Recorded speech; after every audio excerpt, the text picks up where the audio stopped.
1872년 11월 10일 이른 아침, 미국 뉴올리언즈 제사광구 경찰서에는 교도소에 가기 전에 죄수를 임시로 가두는 여러 개의 독방으로 된 보호소가 몇 개 있었습니다.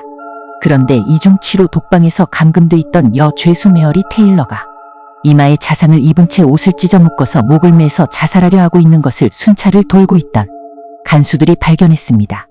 그들은 서둘러 자살을 막았고 메어리를 병원으로 후송시켰는데 그녀는 연신 뭔가 알 수 없는 소리로 중얼거리고 있었습니다. 그 뒤 그녀의 자살 이유를 조사하던 경관과 의사 2명은 그녀가 정신을 차리자 자살을 한 이유를 물었고 그녀가 한 이야기는 아주 이상한 얘기였습니다. 그날 독방 침대에 누워 잠을 자고 있던 메어리는 뭔가 알 수 없는 차가움이 느껴져 눈을 떴습니다. 그러자 그녀의 눈앞에는 사람의 형상이 보였습니다. 놀란 메어리가 정신을 차리고 자세히 보자 이마에 큰 흉터를 한 엉망으로 구겨진 다 해진 옷을 입은 노파가 그녀를 노려보고 있었습니다. 노파는 그녀가 눈을 피할 수 없을 정도의 강한 눈초리로 쏘아보고 있었는데 메어리는 그녀가 무서워서 고개를 돌리려고 했지만 그녀의 몸은 전혀 움직이지 않았고 소리도 나오지 않았습니다. 그렇게 메어리를 노려보던 노파는 귓속말로 그녀에게 일어나도록 지시하고 메어리는 자신도 모르게 반쯤 정신이 나간 채 노파의 말을 따르고 있었습니다.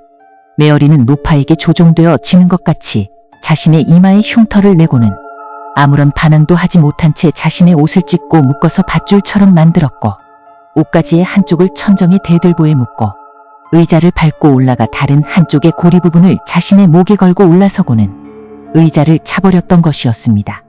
메어리는 목에 충격이 느껴지자 가까스로 정신을 차렸는데 노파가 그녀를 노려보고 있는 게 느껴졌고 정신을 잃었습니다. 메어리의 이야기를 듣고 있던 의사는 스트레스로 인한 환각 증세라고 주장했는데 같이 있던 경관은 메어리가 이야기하고 있는 노파에 대해서 금방 생각해냈습니다.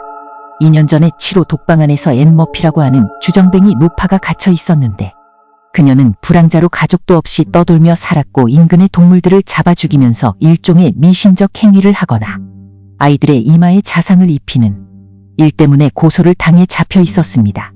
앤 머피는 그 감옥에서 옷가지를 찢어 자살을 했는데 그 이후로 5명의 죄수가 7호 독방에서 똑같이 자살한 일이 발생했습니다.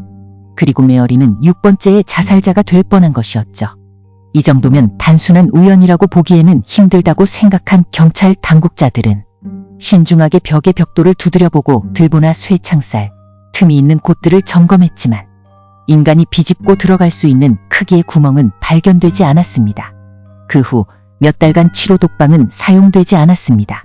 그러는 와중에 그 사실을 잘 알지 못한 신참 경관이 존 레널드라는 고주망태로 취한 어부를 소란 죄로 7호 독감에 투옥되게 되었습니다. 이 사실은 안고참 경관들은 존을 풀어주려고 했지만 다른 보호소가 $10,000이라서 존은 가두고 있지만 서로 돌아가며 독방 안의 형세를 살펴보기로 했습니다.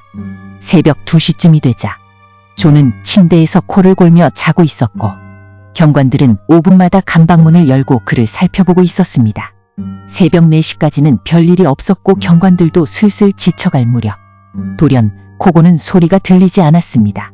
뭔가 안 좋은 느낌을 한 경관들이 독방에 들어가자 존이 메어리가 한 것과 똑같이 자신이 입고 있던 셔츠를 찢어 고리줄을 만들어서 대들보에 연결하고 모습이 보였습니다.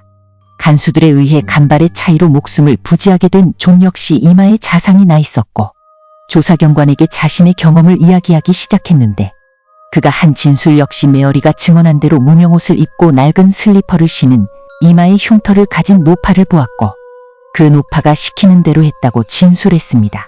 결국 7호 독방은 폐쇄됐다고 합니다. 또 하나 놀라운 일은 생전에 애는 자신의 흉터 때문인지 인근의 아이들의 이마에 손톱으로 상처를 내곤 했는데 그 노파에게 조종되어 졌다고 생각되는 자살한 5명의 시신을 살핀 의학적 보고서에 의하면 거의 전원의 이마에 자신이 스스로 낸 듯한 핥힌 상처가 나 있었다고 합니다.